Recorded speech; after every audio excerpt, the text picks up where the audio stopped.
Cook with கோமாளில் இஃபான் செஞ்ச mutton கறி தான் செய்ய போகிறோம். நல்லா நல்லி எலும்போட சூப்பரான ரெசிபி வாங்க பார்க்கலாம். சரி நைட்னாலும் சரி இது செஞ்சு கொடுத்தீங்கன்னா சும்மா அப்படி இருக்கும். கறியெல்லாம் பஞ்சு மானி இருக்கும். கை குழந்தை கொண்டு 3 வயசு குழந்தையிலேருந்து தாராளமாக சாப்பிட்லாங்க. சூப்பரான ஹெல்தி ரெசிபி தான் இன்றைக்கி நம்ம பார்க்க போகிறோம். இட்லியும் மட்டன் கறி தான் பார்க்க போகிறோம். சரிங்களா? மறக்காமல் வீடியோவை ஸ்கிப் பண்ணாமல் ஃபுல்லாக பாருங்கள். நிறைய பேர் சப்ஸ்கிரைப் பண்ணாமல் பார்க்குறீங்க. நான் நீங்கள் நம்பலைன்னா நான் ஸ்க்ரீன்ஷாட் ஆட் பண்ணுறேன், அதில் பாருங்கள். ப்ளீஸ் என்னை வீடியோவை பார்க்குற என்னோட நண்பர்களும் சப்ஸ்கிரைப் பண்ண மாதிரி மனதார கேட்டுக்கொள்கிறேன். சரி வாங்க இன்றைக்கி நம்ம வீடியோக்குள்ளே போய் பார்ப்போம். ஃபஸ்ட்டு கறியை நல்லா 10 விசில் மட்டன் கறி தான் வாங்கிட்டு வந்திருந்தாங்க. கறியில் ஒரு ஸ்பெஷல் இருக்குது, அது என்னென்னு வீடியோவோட எண்டில் சொல்கிறேன். மறக்காமல் வீடியோ ஃபுல்லாக பாருங்கள். வீடியோவில் என்னென்னா ஃபஸ்ட்டு இந்த மட்டன் கறியை நல்லா கழுவிட்டு ஒரு 10 விசில் வர அளவு வேக வச்சுக்கோங்க. அப்படின்னா நல்லா பூவாக பஞ்சு மானி வெந்துடும் கறி. சரிங்களா? அதுவும் நல்ல இளம் ஆட்டுக்கறியாக இருந்தால் சூப்பராக வெந்துடும். இந்த மாதிரி வேக வச்சு எடுத்துக்கோங்க. இது வெறும் 1/2 கிலோ தான் கறி. அதோட மெஷர்மெண்ட்டு தான் நான் சொல்கிறேன். சரிங்களா? நோட் பண்ணி வச்சுக்கோங்க.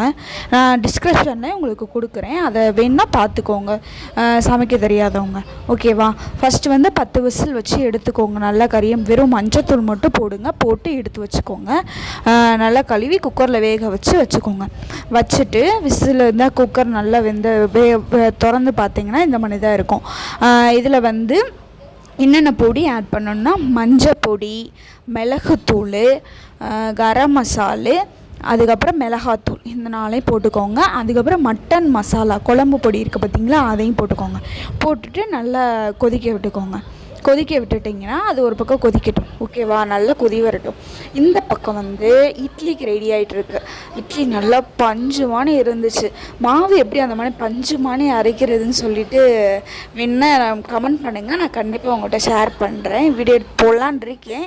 நீங்கள் கேட்டிங்கன்னா சீக்கிரமே அதை நான் போடுறேன். இதில் நம்ம அரைச்சி ஊற்றுறதுக்கு தேங்காய் ஒரு 3 சில்லு. முதல்லலாம் சில் கணக்கில் தான் கொடுப்பாங்க. தேங்காய் முழு தேங்காவெலாம் கொடுக்கவே மாட்டாங்க. அந்த மணி தேங்காவை எடுத்துக்கோங்க. தேங்காவை கொஞ்சம் போட்டு நல்லா துருவி போட்டுட்டு 4-5 சின்ன வெங்காயம் போட்டுட்டு அப்புறம் சீரகம் போட்டுக்கோங்க. போட்டு நல்லா அரைச்சி எடுத்துக்கோங்க. இந்த பக்கம் தாளிக்கிறதுக்கு எண்ணெயை காய வச்சு அந்த எண்ணெயில் கொஞ்சம் சீரகம் போட்டுட்டு இது இருக்குது பார்த்திங்களா, வெங்காயம் ஒரு 4-5 பூண்டு வெங்காயம் பொடியாக கட் பண்ணி போட்டுக்கோங்க. வெங்காயம் போட்டு நல்லா வதக்கிக்கோங்க. அப்புறம் இன்னொன்று சொல்ல மறந்துட்டு, நம்ம கறி வேக வச்சுருந்தோம் பார்த்திங்களா, வேக வச்சு வேக வச்சதுலேயும் இந்த பொடியெல்லாம் ஆட் பண்ணுறோம்ல. குக்கரில் வேக வச்சதுக்கப்புறம் இந்த பொடியெல்லாம் ஆட் பண்ணதில் இஞ்சி பூண்டு பேஸ்ட்டும் சேர்த்து அப்பயே ஆட் பண்ணிடணும். ஓகேவா? பண்ணிவிட்டு இந்த பக்கம் அடுப்பை காய வச்சுருக்கோம்ல, அது காஞ்சது சீரகத்தை போட்டுட்டு வெங்காயம் போட்டு நல்லா வதக்கிடணும். வெங்காயம் நல்லா வதங்குற அளவு வதங்குற அளவு போட்டு வதக்கிக்கணும். வதக்குனதுக்கப்புறம் நம்ம தக்காளி இருக்குது பார்த்திங்களா, அதையும் போட்டு நல்லா வதக்கணும். அதுக்கு அங்கிட்டு இட்லி ரெடியாகிட்ருக்கு. எல்லோரும் செம்ம பசியில் இருக்கும், அதனால் கடகடன்னு ரெடி பண்ணிகிட்ருக்காங்க. இந்த பக்கம் நான் ஒரு பக்கம் பசியோட வீடியோ எடுத்துகிட்ருக்கேன். அதை பார்த்தாது கொஞ்சம் சப்ஸ்கிரைப் பண்ணுங்கள். ஓகேவா? இப்போ நல்லா வெங்காயம் வதங்கினதுக்கப்புறம் தக்காளியை போட்டு வதக்கிட்டு அதுக்கப்புறம் மேலே இது இருக்குது நம்ம வச்சுருந்தோம் பார்த்திங்களா, இதில் ஒரு படி போடல. கறி மசாலா இருக்குல்ல, அந்த கறி மசாலா இந்த இதில் போட்டு நம்ம வதக்குறோம்ல, இந்த இதில் போட்டுறோம் கறி மசாலா. இந்த எல்லா மசாலுமே நீங்கள் 2 ஸ்பூன் போட்டால் போதும். அதுக்கு மேலாம் போட வேணாம். 5 பேர் 6 பேர் தாராளமாக சாப்பிட்லாம். அது மாதிரி இட்லி நல்லா பூமானி இருந்துச்சு, அதான் அத்தை ஊற்றிட்டுருக்காங்க. அதுக்கப்புறம் நம்ம அரைச்சி வச்ச விழுது இருக்குது பார்த்திங்களா, அது நல்லா நைஸாக அரைச்சி வச்சுக்கோங்க. அப்போ தான் தெரியாது தேங்காய் அரைச்சிருக்கதே. ஓகேவா? அதுக்கப்புறம் இந்த மாதிரி செஞ்சு கொடுத்தீங்கன்னா சட்டுன்னு அன்றைக்கி நைட்டே அதுக்கப்புறம் காலியாயிரும். எல்லோரும் சூப்பராக செஞ்சு சாப்பிடுவாங்க. சமைக்கவே தெரியாதவங்க நான் அன்றைக்கே சொன்னேன், நம்ம சேனலில் வாங்க வீடியோ பாருங்கள், சும்மா தரமாக இருக்கும். சாப்பாடை செஞ்சு அசத்துருங்க. சரிங்களா? இந்த எல்லாமே பண்ணி வச்சுருக்கல. உப்பு இருக்குது பார்த்திங்களா, உப்பு கறி வேக வைக்கிறோம்ல, அப்போ கொஞ்சம் உப்பு போட்டுக்கோங்க. அப்போ தான் வேகும். அதுக்கப்புறம் நம்ம இப்போ வதக்குறோம்ல, அப்பையும் கொஞ்சம் லைட்டாக உப்பு போட்டுக்கோங்க. அதுவே போதும். அதுக்கப்புறம் வேணும்னா நம்ம போட்டுக்கலாம். வேணாம் சும்மா ஒரு ஸ்பூன் மட்டும் போடுங்க, போதும். உங்களுக்கு தேவையானது போட்டுக்கோங்க. அதுக்கப்புறம் நல்லா வதங்கினதுக்கப்புறம் நம்ம குக்கரில் இந்த பொடியெல்லாம் ஆட் பண்ணி வச்சுருக்கோம் பார்த்திங்களா கறி, அதை எடுத்து அப்படியே இதில் கொட்டிடணும். கொட்டிட்டோம்னா வேலை முடிஞ்சிச்சு. கறியை எடுத்து வச்சு இட்லி எடுத்து வச்சு சும்மா கேட்டால் கறி விருந்து மணி சாப்பிட்லாம்.